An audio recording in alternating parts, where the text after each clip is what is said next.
कोई भी सिटीजन अब पार्टी से रिगार्डिंग कोई भी इंफॉर्मेशन लेने के लिए आरटीआई फाइल नहीं कर सकता। किसी मिडिल क्लास यंगस्टर के लिए पॉलिटिक्स जैसा तो कोई करियर ऑप्शन एग्जिस्ट ही नहीं करता। भारत में इलेक्शंस कराने का प्रोसेस बहुत महंगा है। चुनावों में पैसे और पावर का रोल इलेक्शंस को क्रिमिनलाइज कर रहा है। एडीआर की रिपोर्ट ने यह भी बताया कि 8,163 कंटेस्टिंग कैंडिडेट्स में से 17 के ऊपर क्रिमिनल केसेस पेंडिंग हैं।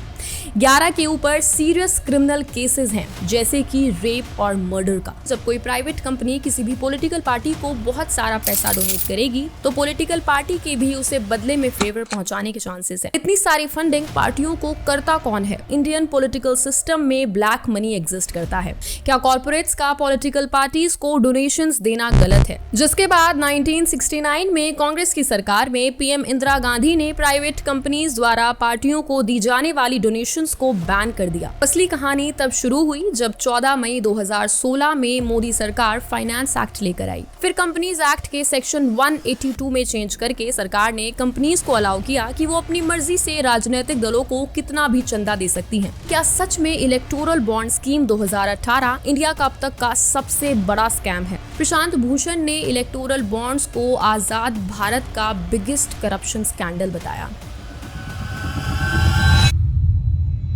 नमस्कार दोस्तों, सेंटर फॉर मीडिया स्टडीज की एक स्टडी के हिसाब से 2014 के लोकसभा चुनाव में राजनीतिक उम्मीदवारों द्वारा 30,000 करोड़ रुपए खर्च किए गए थे। अगला सवाल कि चुनावों में पॉलिटिकल पार्टीज के पास इतना सारा पैसा आता कहां से है? जवाब है फंडिंग से। पर इतनी सारी फंडिंग पार्टियों को करता कौन है? बहुत सारी बड़ी बड़ी प्राइवेट कंपनीज और अमीर लोग। फंडिंग का सीधा सा मतलब है पैसे देना। हर एक देश में इलेक्टोरल फंडिंग से रिलेटेड अलग अलग कानून हैं। 116 देशों में पॉलिटिकल पार्टीज को डायरेक्ट पब्लिक फंडिंग दी जाती है, मतलब चुनावों में खर्च के लिए सरकार ही उन्हें पैसे देती है, जैसे कि France, Germany, UK, Ireland, Singapore में। साथ ही एक तरफ अमेरिका और यूनाइटेड किंगडम में कॉर्पोरेट डोनेशंस इलीगल हैं, तो दूसरी तरफ ऑस्ट्रेलिया और मलेशिया जैसे देशों में लीगल हैं। क्या इलेक्टोरल फंडिंग गलत है? साथ ही इसकी हिस्ट्री क्या है? 1947 में भारत आजाद हुआ और 1949 में संविधान बनते ही 1951 में पहले लोकसभा चुनाव कराए गए। सरकार कांग्रेस पार्टी की बनी। सवाल एक कि चुनावों का खर्चा उठाता कौन है?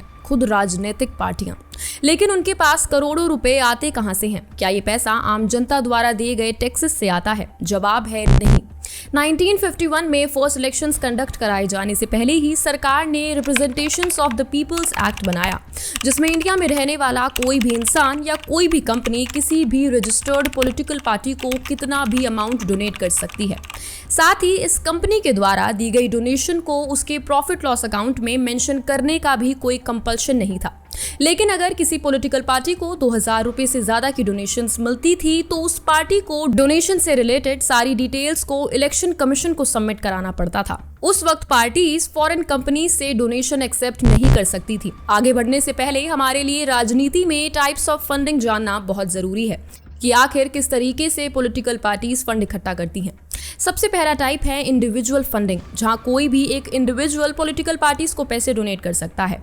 दूसरा है स्टेट या पब्लिक फंडिंग, मतलब सरकार द्वारा पार्टियों को पैसे दिया जाना। पब्लिक फंडिंग दो तरीके की होती है। पहली डायरेक्ट फंडिंग, जहां सरकार डायरेक्टली पॉलिटिकल पार्टीज को पैसे देती है, और दूसरी इनडायरेक्ट फंडिंग, जहां सरकार पॉलिटिकल पार्टीज को इनडायरेक्ट फेवर्स देती है, जैसे कि कैंपेनिंग के लिए फ्री ट्रांसपोर्ट देना, पार्टी पैम्फलेट्स पब्लिश कराने के लिए फ्री पेपर देना, एटसेट्रा। तीसरा टाइप है कॉर्पोरेट फंडिंग, मतलब प्राइवेट कंपनीज का पॉलिटिकल पार्टीज को डोनेशन देना। चौथा टाइप है इलेक्टोरल ट्रस्ट के थ्रू। 2013 में इलेक्टोरल ट्रस्ट स्कीम लॉन्च की गई थी, जिसमें कुछ कंपनियां मिलकर अपना एक ट्रस्ट बनाती थी, बाकी बिजनेसमैन से और बड़ी कंपनियों से फंड इकट्ठा करती थी और पॉलिटिकल पार्टीज को देती थी। पांचवा टाइप है इलेक्टोरल बॉन्ड्स के थ्रू, जिसे अभी 15 फरवरी को सुप्रीम कोर्ट ने इलीगल और अनकॉन्स्टिट्यूशनल बताया है। फिर 1964 में Santhanam committee on prevention of corruption report ने बताया था कि इंडियन पॉलिटिकल सिस्टम में ब्लैक मनी एग्जिस्ट करता है। जिसके बाद 1969 में कांग्रेस की सरकार में पीएम इंदिरा गांधी ने प्राइवेट कंपनीज द्वारा पार्टियों को दी जाने वाली डोनेशंस को बैन कर दिया। इस बैन से करप्शन रुकने की जगह और बढ़ गया, क्योंकि तब प्राइवेट कंपनीज इलीगल तरीके से राजनीतिक पार्टियों को पैसे देने लगी। भारत में इलेक्शंस कराने का प्रोसेस बहुत महंगा है और इसीलिए अब तक इस प्रॉब्लम को सॉल्व करने के लिए बहुत सारी कमिटीज बनाई गई हैं। 1970 में कालाधन रोकने के लिए और इलेक्शंस में ट्रांसपेरेंसी लाने के लिए वांचो कमेटी बनाई गई थी, जिसने अपनी एक रिपोर्ट में बताया कि कंपनियों द्वारा राजनीतिक दलों को दिए जाने वाले चंदे पर लगाई रोक की वजह से हालात और खराब हो गए हैं और काले धन का इस्तेमाल और बढ़ रहा है। फिर 1985 में राजीव गांधी की सरकार में कंपनीज एक्ट में एक अमेंडमेंट की गई, जिसके बाद प्राइवेट कंपनी दोबारा से पॉलिटिकल पार्टीज को डोनेशंस दे सकती थी। इसके बाद 1990 में दिनेश गोस्वामी कमेटी की रिपोर्ट ने बताया कि चुनावों में पैसे और पावर का रोल इलेक्शंस को क्रिमिनलाइज कर रहा है। साथ ही पार्शियल पब्लिक फंडिंग को रिकमेंड किया, जैसे कि पॉलिटिकल रैलीज में यूज होने वाले व्हीकल्स के लिए पेट्रोल डीजल देना। फिर 1993 में वोहरा कमेटी रिपोर्ट ने बताया कि बहुत सारे क्रिमिनल माफियाओं ने पैसे और पावर के साथ साथ गवर्नमेंट ऑफिसर्स और पॉलिटिशियंस के साथ भी अच्छे कनेक्शंस बना लिए हैं। 1998 में इंद्रजीत गुप्ता कमेटी ने भी यही बात कही और पॉलिटिकल कैंडिडेट्स को नेशनल टेलीविजन और नेशनल रेडियो में फ्री एयर स्पेस देने की बात कही। फिर गुप्ता कमेटी ने स्ट्रिक्टली कहा कि जो भी पार्टी अपने अकाउंट्स का ऑडिट सबमिट ना करे या इनकम टैक्स रिटर्न फाइल ना करे, उसे स्टेट फंडिंग बिल्कुल ना दी जाए। इसके बाद इलेक्शन फंडिंग को ट्रांसपेरेंट बनाने के लिए ADR association for democratic reforms नाम की एक नॉन गवर्नमेंटल ऑर्गेनाइजेशन ने बहुत ज्यादा कंट्रीब्यूट किया। एडीआर ने 1994 में सुप्रीम कोर्ट में एक रिट पिटिशन फाइल की कि अगर किसी पॉलिटिकल कैंडिडेट के खिलाफ कोई अपराध सिद्ध हो जाता है तो उसे चुनाव लड़ने ना दिया जाए। साथ ही चुनावों से पहले उम्मीदवारों को उनके खिलाफ चल रहे सारे क्रिमिनल केसेस और अपनी पूरी संपत्ति की जानकारी देनी होगी। इसी के साथ 2015 में भी एडीआर ने एक और जनहित याचिका दायर की, जिसमें कहा गया कि राजनीतिक दलों को राइट टू इंफॉर्मेशन एक्ट के अंडर लाना होगा। आरटीआई एक्ट 2005 में करेक्शन करके 12 अगस्त 2013 को लोकसभा में पेश किया गया। करेक्शन ये था कि भारत की सभी राजनीतिक पार्टियां अब से आरटीआई के अंडर पब्लिक अथॉरिटीज की तरह फंक्शन नहीं करेंगी, यानी कि कोई भी सिटीजन अब पार्टीज से रिगार्डिंग कोई भी इंफॉर्मेशन लेने के लिए आरटीआई फाइल नहीं कर सकता। और ऐसा हुआ भी, जिसके बाद लोगों ने और सिविल सोसाइटीज ने इस अमेंडमेंट का बहुत ज्यादा विरोध किया। साथ ही एडीआर ने 25 जनवरी 2017 में अपनी एक पब्लिश्ड रिपोर्ट में बताया कि नेशनल और रीजनल पार्टीज की 2004-05 और 2014-15 के बीच में टोटल डिक्लेयर्ड इनकम 11,368 करोड़ रुपए थी। इस डिक्लेयर्ड इनकम में 70% ऑफ इनकम का सोर्स अननोन था, मतलब अनट्रेसेबल, और बस 30% इनकम के सोर्सेज नोन थे। साथ ही 2014 के लोकसभा चुनाव के बाद एडीआर की रिपोर्ट ने यह भी बताया कि 8,163 कंटेस्टिंग कैंडिडेट्स में से 17 के ऊपर क्रिमिनल केसेस पेंडिंग हैं, 11 के ऊपर सीरियस क्रिमिनल केसेस हैं, जैसे कि रेप और मर्डर का। Now what are electoral bonds, जिनकी वजह से पिछले दिनों इतना बवाल हुआ है। तो इलेक्टोरल बॉन्ड्स एक प्रॉमिसरी डॉक्यूमेंट हैं, जिसके थ्रू कोई भी इंडिविजुअल, प्राइवेट कंपनी, फर्म या एजेंसी अपनी पसंद की किसी भी पॉलिटिकल पार्टी को एक टाइम पर 1,000, 10,000, 1 लाख, 10 लाख या 1 करोड़ रुपए के डोनेशन के पैसे डोनेट कर सकती है। ये पैसे डोनर के अकाउंट से रेसिपिएंट के अकाउंट तक एक demand draft, cheque, cash, electronic clearing system या डायरेक्ट ट्रांसफर होंगे। साथ ही लेने वाली पॉलिटिकल पार्टी को 15 दिनों की वैलिडिटी के अंदर ही उस इलेक्टोरल बॉन्ड को एनकैश कराना होगा, क्योंकि 16वें दिन वो अमाउंट पीएम रिलीफ फंड में पहुंच जाएगा।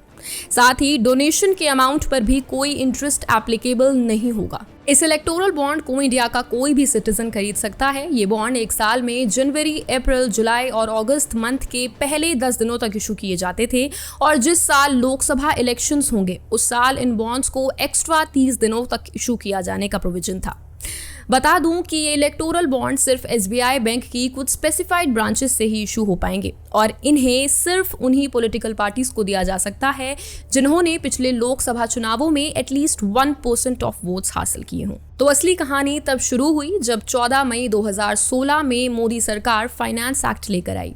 इस एक्ट ने 2010 के फॉरेन कंट्रीब्यूशन रेगुलेशन एक्ट के एक सेक्शन को बदल दिया, और जिन फॉरेन कंपनीज का इंडियन कंपनीज में मेजॉरिटी शेयर है उन्हें अलाउ किया कि वो इंडियन पॉलिटिकल पार्टीज को डोनेशन दे सकती हैं, जबकि पहले फॉरेन कंपनीज इंडियन पार्टीज को कोई भी पैसा डोनेट नहीं कर सकती थी। इसके बाद बीजेपी गवर्नमेंट ने 2017 के फाइनेंस एक्ट, 1951 के representation of the peoples act, 1931 के reserve bank of India act, 1961 का इनकम टैक्स एक्ट और 2013 का कंपनीज एक्ट को अमेंड कर दिया था। Representation of the peoples act के सेक्शन 29C में यह बदलाव किया गया कि राजनीतिक दलों को इलेक्टोरल बॉन्ड्स के थ्रू जो भी पैसा मिलेगा उसे कंट्रीब्यूशन रिपोर्ट्स में पब्लिश कराने की कोई जरूरत नहीं है। आपको बता दूं कि ये कंट्रीब्यूशन रिपोर्ट्स पॉलिटिकल पार्टीज को इलेक्टोरल बॉन्ड्स के थ्रू 20,000 रुपए से ज्यादा मिली डोनेशंस का डेटा अपने पास रखती हैं। फिर आरबीआई एक्ट के सेक्शन 31 को अमेंड करके सरकार ने यूनियन गवर्नमेंट को परमिट किया, यानी कि खुद को, कि वो किसी भी बैंक को इलेक्टोरल बॉन्ड इशू करने के लिए ऑथराइज कर सकता है। साथ ही इनकम टैक्स एक्ट के सेक्शन 13A को भी चेंज किया गया, जिसमें पॉलिटिकल पार्टीज को इलेक्टोरल बॉन्ड्स के थ्रू मिली डोनेशंस का रिकॉर्ड ना रखने की छूट दी।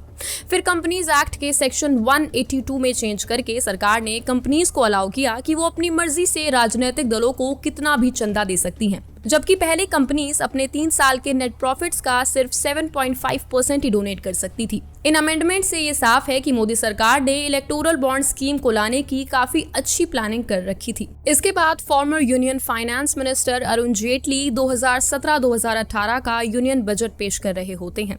वो कहते हैं कि आजादी के 70 साल बाद भी हमारा देश पॉलिटिकल पार्टीज को फंड करने का कोई ट्रांसपेरेंट तरीका नहीं ढूंढ पाया, जो कि फ्री और फेयर इलेक्शंस कराने के लिए बहुत जरूरी है। असल में वो ये कहकर इलेक्टोरल बॉन्ड स्कीम को इंट्रोड्यूस कराते हैं। फिर फाइनली 2 जनवरी 2018 को ministry of finance electoral bond scheme को इंट्रोड्यूस कर देता है। इस स्कीम को इलेक्टोरल फंडिंग के सिस्टम को क्लीन करने के लिए लाया गया था, मगर स्कीम आने के बाद 2 non governmental organisations, association for democratic reforms और कॉमन कॉज और कम्युनिस्ट पार्टी ऑफ इंडिया ने सुप्रीम कोर्ट में पिटिशंस फाइल की।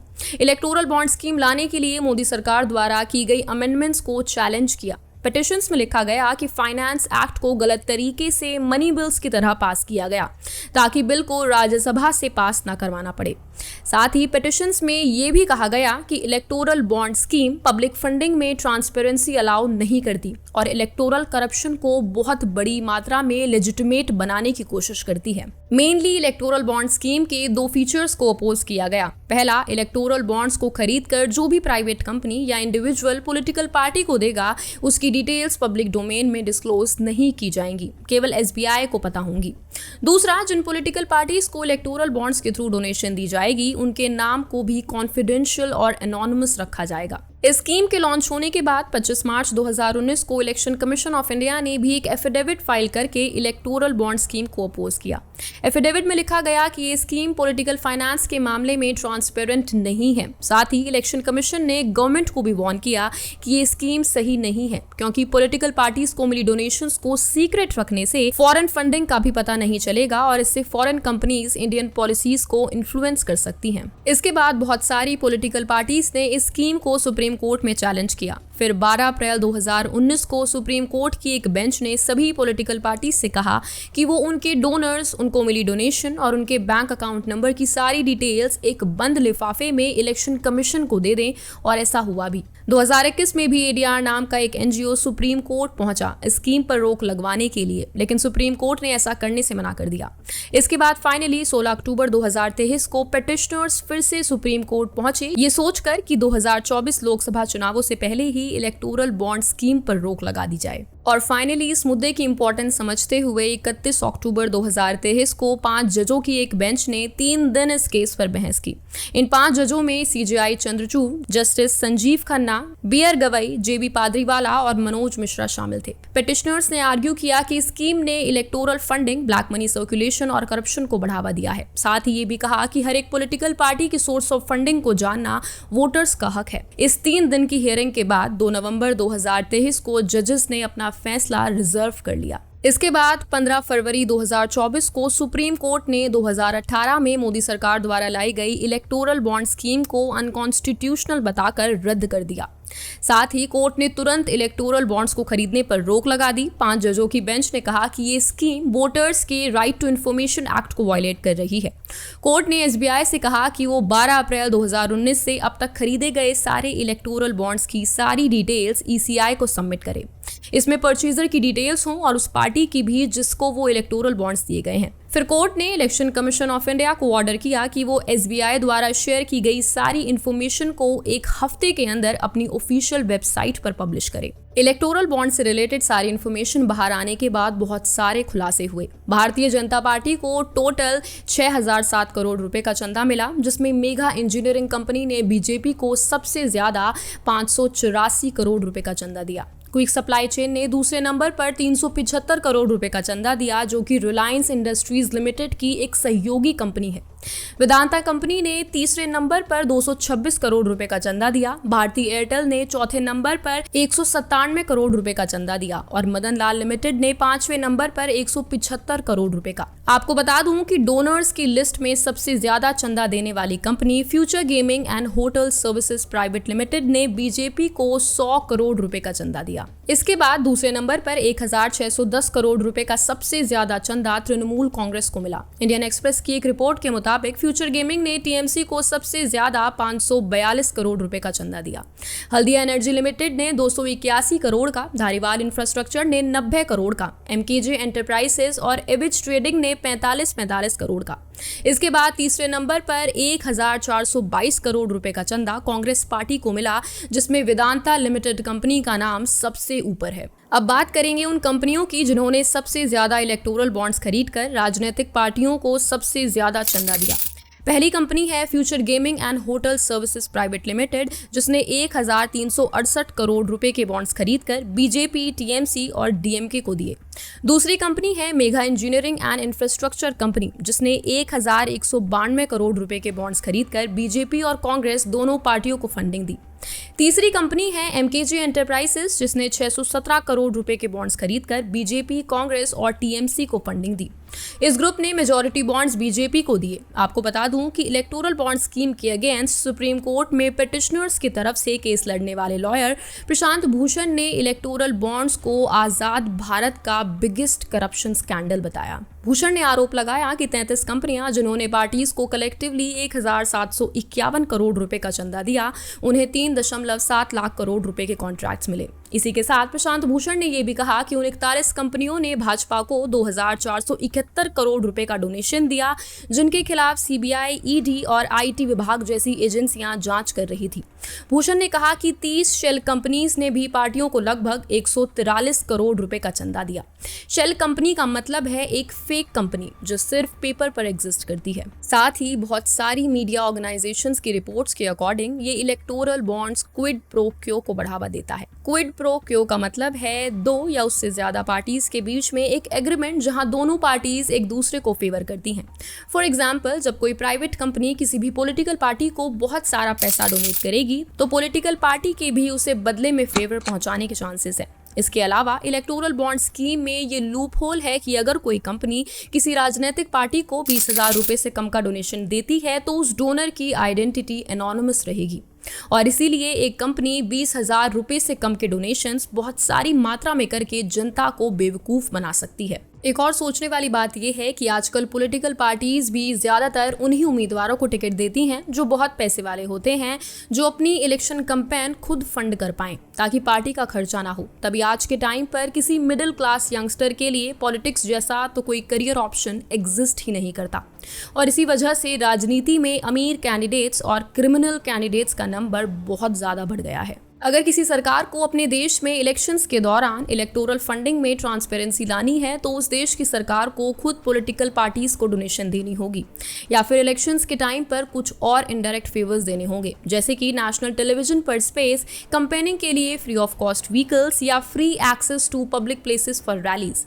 इनफैक्ट जो प्राइवेट कंपनीज नेताओं को डोनेशंस देती हैं उन्हें वो सब कुछ पब्लिकली डिस्क्लोज करना चाहिए। भारत में अभी पब्लिक फंडिंग के ऑप्शन को एक्सप्लोर करने की जरूरत है। हर एक पॉलिटिकल पार्टी को उनके नंबर ऑफ कैंडिडेट्स या लास्ट इलेक्शन में कितने वोट्स मिले हैं उसके बेसिस पर पब्लिकली फंड किया जाना चाहिए या फिर एक कॉन्स्टिट्यूएंसी का साइज और उसके नंबर ऑफ वोटर्स को देखकर। बात अगर इंडिया की करें तो यहाँ जनता के टैक्स के पैसों को इलेक्शंस कंडक्ट कराने के लिए डायरेक्टली पॉलिटिकल पार्टीज को देना बैन है और इनडायरेक्ट पब्लिक फंडिंग एक रेगुलेटेड मैनर में अलाउड है। आपको बता दूं that Latin American countries were the first to introduce state subsidies for political parties, बल्कि Uruguay was the first country to introduce state subsidies in 1920s। इसके बाद काफी देशों ने पब्लिक फंडिंग को अपनाया, जैसे कि कोस्टा रिका, अर्जेंटीना। फिर 1950 में जर्मनी ने भी स्टेट फंडिंग को इंट्रोड्यूस किया, फिर यूके ने, फ्रांस ने और 1960 में अमेरिका ने। स्टेट फंडिंग और पब्लिक फंडिंग लगभग सेम है। Sweden, Germany, France, Netherland, Canada, Norway, Spain में भी पब्लिक फंडिंग होती है। इसी के अपोजिट मलेशिया में अपनी फंडिंग का सोर्स डिस्क्लोज करना भी जरूरी नहीं है। साथ ही यूनाइटेड किंगडम में एनोनिमसली डोनेशंस देना अलाउड है, लेकिन 50 पॉइंट से ज्यादा देना प्रोहिबिटेड है। इसी के साथ पॉलिटिकल पार्टीज के लिए सिंगापुर में भी एनोनिमस डोनेशंस लेना प्रोहिबिटेड है। फ्रांस में तो 1995 से ही व्यापारिक चंदे पर पाबंदी है, यहाँ सरकारी खर्च पर चुनाव होते हैं। और जर्मनी में 6700 पॉइंट से ज्यादा दिए चंदे की जानकारी देना जरूरी है और चुनावी खर्च का बड़ा हिस्सा सरकार देती है। इसी के साथ आयरलैंड में भी व्यक्ति एक साल में 4500 पॉइंट से ज्यादा चंदा नहीं दे सकता। यूरोप के 70% देशों में चुनाव सरकारी खर्च पर होते हैं।